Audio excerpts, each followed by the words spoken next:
करण, रोना बंद करो। मैं जानता हूँ माता पिता हमें छोड़कर चले गए हैं, लेकिन तुम चिंता मत करो। मैं तुम्हें कभी परेशान नहीं होने दूंगा। मैं तुम्हारा बड़ा भाई हूँ, तुम्हें पढ़ाऊंगा, लिखाऊंगा और किसी काबिल बनाऊंगा। भैया, माँ पिता के बिना हमारी जिंदगी कितनी अधूरी अधूरी हो गई है। ये घर मुझे खाने को आता है। अरे भाई, माँ पिता से ही तो घर के अंदर रौनक होती है। लेकिन अब हमारी जिंदगी में हमारे माता पिता नहीं हैं, लेकिन हमारे सिर पर उनका आशीर्वाद है। और देखना, सब कुछ ठीक ही होगा। करण और सुभाष दोनों भाई अनाथ हो गए थे और अब सुभाष को अपने भाई की जिंदगी संभालनी थी, जिसके चलते वह खेती बाड़ी करने लगता है, जो खेत उसके माता पिता ने मरने से पहले उसके लिए छोड़ दिया था। वह उस पर दिन रात मेहनत करके फसल उगाता है और गांव से शहर भेजता है। इसी बीच वह करण की पढ़ाई के साथ साथ अपना बहुत बड़ा घर भी बनवा लेता है। ये लो करण, खाना खा लो। ये क्या भैया, आज फिर से आपने खाना जला दिया। कितनी बार कहा है कि शादी कर लो, घर में भाभी आ जाएगी तो घर संभालने वाला कोई तो होगा। अगर घर संभालने वाली ही सही नहीं आई तो? भैया, आपको अपनी जिंदगी शुरू करनी चाहिए। वैसे भी कुछ दिनों बाद मैं शहर चला जाऊंगा। मैं चाहता हूँ जाने से पहले आप इस घर में भाभी ले आओ। करण की बात मानकर सुभाष गौरी नाम की लड़की से शादी कर लेता है। गौरी बहुत समझदार और सुलझी हुई थी। वह शादी के बाद अपने पति और उसके घर को पूरी तरह संभाल लेती है। चलो भैया भाभी, मैं शहर के लिए चलता हूँ। बहुत जल्द वापस लौटूंगा कुछ बनकर। हाँ देवर जी, जब तक आप आएंगे मैं आपके लिए लड़की भी ढूंढ लूंगी। भाभी जी, आप भी ना। करण इतना कहकर ट्रेन में चढ़ जाता है। इसके बाद उसके भैया भाभी दोनों मिलकर खेती बाड़ी करते रहते हैं और शहर में उसकी जरूरत के अनुसार पैसे भिजवाते रहते हैं। देखते ही देखते 7-8 साल हो जाते हैं। इस बीच गौरी और सुभाष को एक बेटा भी हो जाता है, जो अब 7 साल का होता है। सुनिए जी, पड़ोसन एक रिश्ता बता रही थी। लड़की बहुत समझदार, पढ़ी लिखी है और अच्छे घर की है। हमारे करण के लिए अच्छी रहेगी। ठीक है, पहले करण को शहर से वापस लौट तो आने दो।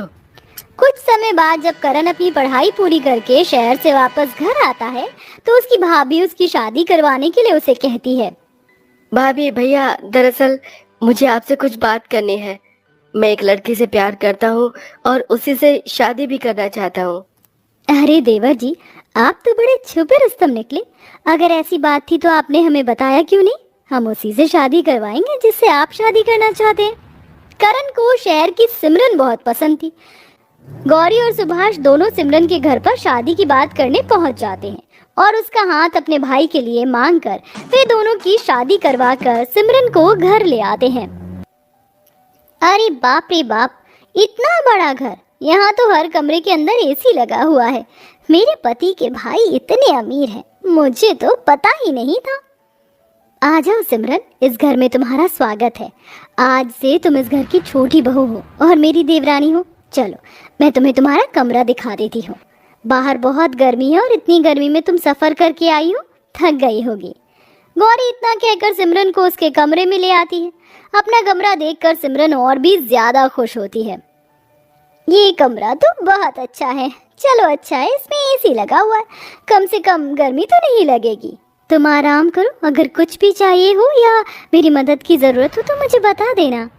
गौरी इतना कहकर चली जाती है और अपने बेटे मयंक के लिए खाना परोस कर उसे खिलाने लगती है। मयंक बेटा, चलो जल्दी से खाना खा लो। माँ, मुझे भूख नहीं है, मुझे बर्फ का गोला खाना है। नहीं बेटा, बिना खाना खाए तुम्हें बर्फ का गोला नहीं मिलेगा। खाना खाऊंगा तो बर्फ का गोला दिला दोगी? हाँ बेटा, बिल्कुल दिला दूंगी। इस तरह गौरी अपने बेटे की सारी ख्वाहिश पूरी करती है। देखते ही देखते कुछ दिन बीतने लगते हैं। वहीं किसी दुर्घटना के चलते इस बार सुभाष के सारे खेतों में आग लग जाती है और सारी फसल खराब हो जाती है। हे भगवान, ये क्या हो गया? मेरी इतनी मेहनत सब पानी में मिल गई। सारी की सारी फसल जल गई है। अब हम लोग क्या करें? क्या खाएंगे सारा साल? अजी, आप अपने आप को संभालिए, सब कुछ ठीक हो जाएगा। भैया, मैं नौकरी करूंगा, आपको परेशान होने की जरूरत नहीं है। इस तरह करण नौकरी करने लगता है, जिसके चलते वह घर भी संभालता है, कुछ पैसे अपने भैया भाभी को भी देता है और अपनी ज़रूरत के हिसाब से पैसे बचा लेता है। लेकिन ये सब देखकर सिमरन को अंदर ही अंदर जलन होने लगती है। आज तो मेरे पति की सैलरी से हिस्सा ले रहे हैं, कल को इस प्रॉपर्टी को भी अपने नाम कर लेंगे। नहीं, मैं ऐसा नहीं होने देती। ये सब मेरा है, आने वाले टाइम पर ये सब मेरे बच्चों को ही मिलना चाहिए। मुझे कुछ ना कुछ तो करना ही होगा। इस तरह सिमरन सबसे पहले अपने पति को प्रॉपर्टी के लालच में फंसा लेती है। देखो जी, आपकी नौकरी प्राइवेट है, कब छूट जाए कुछ पता नहीं, और कब तक अगली नौकरी मिलेगी ये भी नहीं पता। देखो, मुझे तो गौरी दीदी बहुत तेज लगती हैं। मैंने उन्हें सुना था प्रॉपर्टी के बारे में बात करते हुए। कहीं ऐसा ना हो वो सारी प्रॉपर्टी हम लोगों से छीन ले। नहीं नहीं, ऐसा नहीं हो सकता। मैं ऐसा नहीं होने दूंगा। इस प्रॉपर्टी में मेरा भी तो हिस्सा है।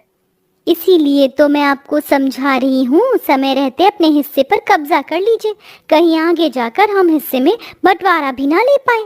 इस तरह करण अपनी पत्नी की बातों में आकर अपने भैया भाभी से बंटवारे की बात करता है।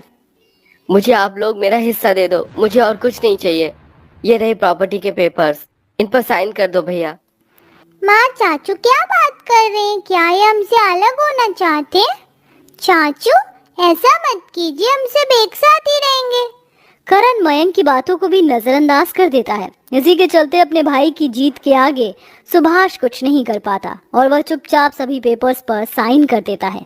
बंटवारे के हिसाब से घर का सारा हिस्सा सिमरन अपने पति के नाम करवा लेती है और वहीं घर का एक स्टोर रूम सुभाष और गौरी को मिलता है। माया, कितनी गर्मी है, बहुत गर्मी लग रही है। हम अपने एसी वाले रूम में क्यों नहीं है माँ?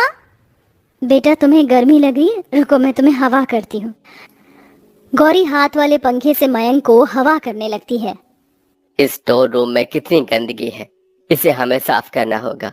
और यहाँ एक खंबे की भी जरूरत है, लेकिन पंखा खरीदने के लिए भी मेरे पास पैसे नहीं है। साफ सफाई तो मैं कर दूंगी, लेकिन पैसे कहाँ से आएंगे पंखे के लिए? मैं सोच रहा था कि थोड़ा सा कर्जा उठाकर खेती बाड़ी दोबारा से करूं।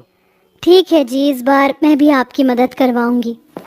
दोनों पति पत्नी इस तरह खेती बाड़ी करते हैं। कड़ी धूप में उन्हें बहुत गर्मी लगती है, तो वहीं दूसरी तरफ स्टोर रूम की टूटी हुई खिड़कियों से और टूटी हुई छत से धूप की किरणें घर के अंदर आती हैं, जिससे घर में बहुत ज्यादा गर्मी होती है। अब इसका क्या करें? ये जो धूप घर के अंदर आती है, इससे हमारा घर पूरा गर्म हो जाता है। खेती के चारों तरफ हरी हरी घास हो रही है, उन्हें काट कर इन जगहों पर लगा देते हैं। ठंडी घास से घर गर्म होने की जगह ठंडा हो जाएगा। इस तरह दोनों पति पत्नी गर्मी में घास काट कर लाते हैं और उसे खिड़की से लेकर छत पर लगा देते हैं। इसके बाद उनके घर में धूप आनी बंद हो जाती है और उनका कमरा भी ठंडा रहता है। वहीं दूसरी तरफ देवरानी बंटवारे के बाद एसी की ठंडी हवा में आराम से रह रही होती है। अब तो इस पूरे घर पर मेरा ही कब्जा है। किसी भी कमरे में जाकर कोई भी एसी ऑन कर सकती हूँ और कहीं से भी ठंडी हवा खा सकती हूँ। गर्मी का तो नामो निशान तक नहीं है। सिमरन बड़े ही घमंड में ये सब कह रही थी कि तभी बिजली कट जाती है और घर में एसी से लेकर पंखे सब बंद हो जाते हैं। अरे ये क्या, बिजली कैसे कट हो गई? शाम को जब करण वापस लौटता है तो वो बहुत उदास होता है। सिमरन, दो बुरी खबरें हैं। पहले कि मेरी नौकरी छूट गई और दूसरी कि पूरे 50,000 का बिजली का बिल आया है। जब तक हम इसे भर नहीं देते तब तक बिजली हमें नहीं मिलेगी और मेरे पास तो इतने पैसे भी नहीं है। अब हम लोग क्या करेंगे? तुम्हें तो पता है मुझे गर्मी बर्दाश्त नहीं होती। अब कुछ है भी नहीं करने के लिए। सारा दिन अब सिमरन और करण को घर में बिना बिजली में रहना पड़ता है, तो वहीं सुभाष और गौरी की मेहनत रंग लाती है। वह अच्छी खासी खेती करके उसका अच्छा मुनाफा प्राप्त करते हैं। धीरे धीरे वह अपने स्टोर रूम के कमरे को बहुत अच्छा बनवा देते हैं और साथ में अपने घर की परेशानियों को ठीक कर लेते हैं। उनकी ये तरक्की देखकर सिमरन और करण को अपने किए पर शर्मिंदगी महसूस होती है। क्यों ना हम जेठानी जी और जेठ जी से मदद लें? अरे, किस मुंह से जाओगे मदद मांगने? याद है ना, हम लोगों ने उनके साथ कितना बुरा किया। सारा घर अपने हिस्से में कर लिया और उन्हें गर्मी में मरने के लिए छोड़ दिया। इस तरह सिमरन और करण दोनों परेशान बैठे थे, तभी गौरी उनके पास आती है। ये लो देवरानी जी, पूरे 50,000 रुपए हैं। बिजली दफ्तर में ये पैसे भर देना, इसके चलते बिजली वापस आ जाएगी। जेठानी जी, आपको कैसे पता कि हमें 50,000 रुपए की जरूरत है? माफ करना, मैंने तुम्हारी बातें सुन ली थी, मुझसे देखा नहीं गया तुम्हें इस हालत में। ये सुनते ही सिमरन की आंखों में आंसू आ जाते हैं और वह गलती का पछतावा करते हुए गौरी को गले से लगाकर माफी मांगती है। अरे अरे, रोने की जरूरत नहीं है, सब कुछ ठीक हो जाएगा। इस तरह देवरानी को अपनी गलती का एहसास होने के बाद वह सब कुछ पहले की तरह करने के लिए सारी प्रॉपर्टी वापस से सुभाष के नाम करवा देती है और वह सभी उस बड़े से घर में एक साथ पहले की तरह खुशी खुशी